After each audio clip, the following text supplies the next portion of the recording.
Hello, welcome back to another Time Capsule Musing. I am your host, Jason, and I got a book review for you guys. Kind of like thoughts about it, maybe encourage you to check it out if you can. I'm assuming it's at the library. It is Captured by Alvin Townley. Alvin Townley. And it's kind of like a partial biography of Jeremiah Denton. So he's right there.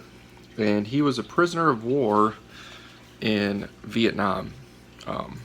So North Vietnam had captured him, and the stuff that he went through was pretty intense. They were supposed to follow the Geneva Code of Convention, or Geneva Convention Code of Treatment of Prisoners, and they didn't because they used the excuse, the Vietnamese used the excuse that there was never war declared, an official war. It was more like a conflict. So they were saying the Americans, these aviators that got shot down and captured, like Jeremiah Denton, commander at the time, Jeremiah Denton, who later became a rear admiral, they said that they were war criminals because they weren't at war and they were bombing whatever they were told to, so they're following orders. Talks about how they created ways to communicate, by tapping, like a tapping code on their cell walls, because they would get tortured and severely punished if they got caught talking, and they were in solitary confinement for almost the whole time they were in. They finally, about 3 years into their confinement, 3 or 4 years into their confinements, they were allowed to have like roommates, and then sometimes they'd take them away. Then the wives of these people, they had voiced their concerns about the prisoner of war, what was happening, and they actually created a movement.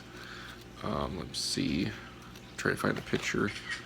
Yeah, you guys have might seen this flag, but this is like one of the symbols they did.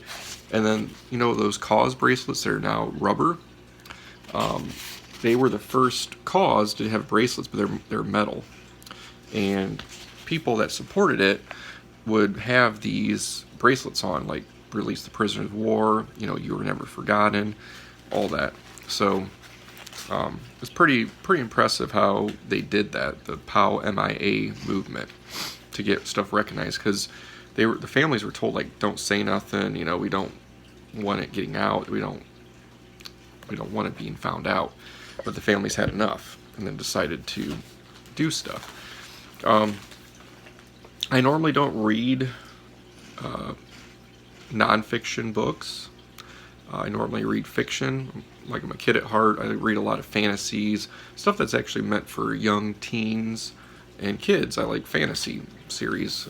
It's more innocent. It's not so harsh, but sometimes reality is good to take a look at, especially what people have gone through, what they've done in order for us to have our freedoms.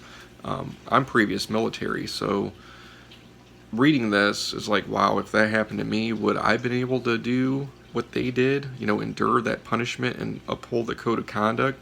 They wanted written confessions for propaganda to use against Americans, is what they wanted to get out of these prisoners of war, or well, they called them war criminals. But it was bad. It's bad. I would highly suggest it. They're nothing too graphic, in it about what happened to him. I mean, he describes stuff of what, the sores they would get, the punishments that would happen. But they would describe stuff, and it is what it is. It's real. So it's not like a movie with violence. It's something that actually happened. But yeah, and what's lucky with him, at least in the story, he said some of his fellow aviators that were shot down, they didn't have a family to come back to. Their wives didn't wait for him, but his wife waited for him, and he had 7 kids already at the time, and he was almost technically retirement age. He'd been in for almost 20 years when he got shot down. He went on to serve another 4 years. They gave him captain rank right away, the Navy Cross. He became an admiral, a rear admiral. Lower half is what it would be, because I was in the Navy and the Coast Guard. But that's why I know the ranks. It didn't say that that's the rank he was given, but a 1-star admiral's a rear admiral, lower half. But that's what he was given, or earned, I should say, once he was released. He was actually the spokesperson when he got off the plane that made the address, representing all the prisoners of war, because he was the highest ranking one that was there at that time. And a lot of the times he was the highest ranking officer at most of the camps. Every once in a while he was a junior officer. There's Stockdale. He was a senior officer to him at some points. And actually, I remember when I was in the Navy, there was stuff named after Stockdale. I don't remember stuff named after Denton, but I'm assuming there is. There's probably a ship out there, a carrier wing, like the aircraft carrier wing. I'm assuming some of that's named after him also. But if you like nonfiction, you like military stories, patriotic stories, stories of inspiration, of hope, of perseverance, then I would recommend reading this book.